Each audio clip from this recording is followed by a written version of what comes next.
Lui, c'est Jim, un comédien fauché à Los Angeles. Il vit dans une caravane avec ses parents. Et parfois, ils sont tellement à sec qu'ils dorment carrément dans leur voiture. Bref, Jim fait quelques petits shows de stand-up par-ci par-là. Personne ne le connaît. Personne ne croit en lui. Et c'est là que le truc vraiment étrange commence. Chaque soir, Jim grimpe jusqu'aux collines d'Hollywood. Il gare sa vieille caisse face aux lumières de la ville, ferme les yeux et il se visualise. Il se voit sur scène, déclenchant des éclats de rire dans des salles bondées. Il s'imagine signer des autographes, jouer dans des films, être applaudi par des foules en délire. Puis il sort un papier, s'écrit un chèque de 10 millions de dollars pour service d'acteur rendu et le garde précieusement dans son portefeuille. Pour les autres, Jim était fou, un raté sans avenir. Sauf qu'en 1994, 10 ans plus tard, il signe un contrat de 10 millions de dollars pour Dumb and Dumber. Coïncidence ou prédiction? La vraie question, c'est comment un gars qui dormait dans sa voiture a-t-il pu programmer son futur? La réponse est simple. Le cerveau ne fait pas la différence entre ce que tu vis et ce que tu visualises intensément.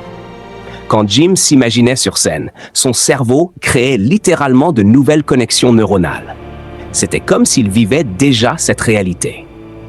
Et ça, les athlètes olympiques l'ont compris depuis longtemps. Michael Phelps, par exemple, visualisait chaque course des centaines de fois avant même de plonger dans l'eau.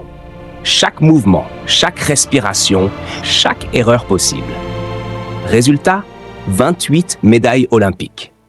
La visualisation n'est pas magique, elle reprogramme ton cerveau. Quand tu visualises de façon répétée et intense, ton esprit finit par voir cette réalité comme normale, probable et totalement atteignable. Tu casses les barrières invisibles qui t'empêchaient même d'essayer. C'est ce qui est arrivé à Jim. Au début, 10 millions, c'était un rêve fou. Mais après des années de visualisation, ça devenait logique, naturel. Mais attention, il y a une énorme différence entre rêvasser et visualiser réellement. Jim ne s'imaginait pas seulement riche et célèbre. Il visualisait avec une précision chirurgicale. Il voyait les films, les personnages, les salles de cinéma. Il entendait les rires du public. Et surtout, il se voyait travailler. Répéter ses textes, affiner ses mimiques, encaisser les échecs et rebondir. Il s'entraînait mentalement à être acteur, avant même de l'être physiquement. Et là, un truc puissant s'est produit. Il a commencé à voir des opportunités qu'il ne voyait pas avant. Un casting par ici, un producteur qui cherchait son profil par là, une émission qui pouvait le faire connaître. Ces opportunités existaient déjà. Mais son cerveau, programmé pour le succès, les repérait automatiquement. C'est ce qu'on appelle le biais de confirmation visuelle. Ton cerveau filtre la réalité pour te montrer ce qui peut t'aider à atteindre ce que tu recherches. Et devine quoi? Oprah Winfrey a fait exactement pareil.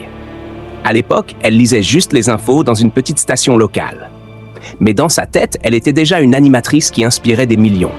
Elle disait « Je me voyais avoir des conversations profondes avec des invités extraordinaires.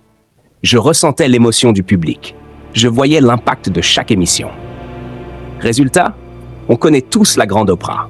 Will Smith, pareil. Avant Men in Black, il se visualisait déjà comme la plus grande star de cinéma du monde. Cristiano Ronaldo, chaque frappe, chaque trajectoire, chaque célébration, il les vivait dans sa tête avant sur le terrain. LeBron James, chaque shoot, chaque passe, chaque défense, déjà joué dans sa tête avant de l'être en vrai. Leur corps exécutait simplement ce que leur esprit avait déjà répété 1000 fois. Mais il y a un détail que la plupart des gens oublient. La visualisation doit être inconfortable. David, lui, se visualisait bosser 14 heures par jour pour monter son restaurant. Fatigué, stressé, confronté à des problèmes compliqués. Il préparait son cerveau aux difficultés, pas seulement aux récompenses. Et quand il a ouvert son premier restaurant, rien ne l'a surpris. Il avait déjà tout vécu dans sa tête. Elon Musk fait pareil. Je passe 80% de mon temps mental à imaginer comment les choses peuvent mal tourner, dit-il. Résultat, quand les vrais problèmes arrivent, il est déjà prêt. Alors, comment ça marche vraiment? La visualisation n'est pas une baguette magique. C'est un outil de préparation mentale. Jim Carrey n'a pas fermé les yeux en attendant que l'univers lui livre ses millions. Il a programmé son cerveau, puis il a agi. Chaque audition devenait une répétition de ce qu'il avait déjà vécu. Chaque rejet était moins douloureux parce qu'il en avait encaissé des milliers dans sa tête. Voilà le vrai secret. Quand tu visualises intensément, ton cerveau t'oriente vers les actions qui rendent cette vision réelle. Pas de magie, juste de la logique neurologique. La visualisation ne te donne pas des super-pouvoirs. Elle te donne de la clarté. Quand tu sais exactement où tu veux aller, tes choix deviennent évidents. Et les obstacles? Ce ne sont plus des murs, mais des puzzles temporaires. Arnold Schwarzenegger le dit parfaitement. Je me voyais déjà comme un champion avant de soulever mon premier poids. Dans ma tête, j'avais déjà gagné. L'entraînement n'était que la confirmation physique de ce que mon esprit savait déjà. C'est ça, la puissance de la pensée. Elle ne crée pas la magie. Elle crée la certitude. Et la certitude change tout. Au fond, ta vie d'aujourd'hui est le résultat de tes pensées d'hier. Et ta vie de demain sera le résultat de tes pensées d'aujourd'hui. Jim Carrey l'avait compris dans sa caravane miteuse de Los Angeles. Chaque soir, il offrait 10 minutes à ses pensées, face aux lumières d'Hollywood. Résultat, il est devenu l'un des acteurs les mieux payés de sa génération. Il n'a pas changé ses circonstances. Il a changé sa façon de penser. Ton cerveau est la machine la plus puissante de l'univers. Il peut te pousser à courir un marathon, à résoudre des équations complexes, à créer des œuvres immortelles, ou il peut te convaincre que tu n'es bon à rien. La différence entre ces deux réalités, la direction de tes pensées. Alors ce soir, quand tu fermeras les yeux, pose-toi une seule question. Limitation ou possibilité?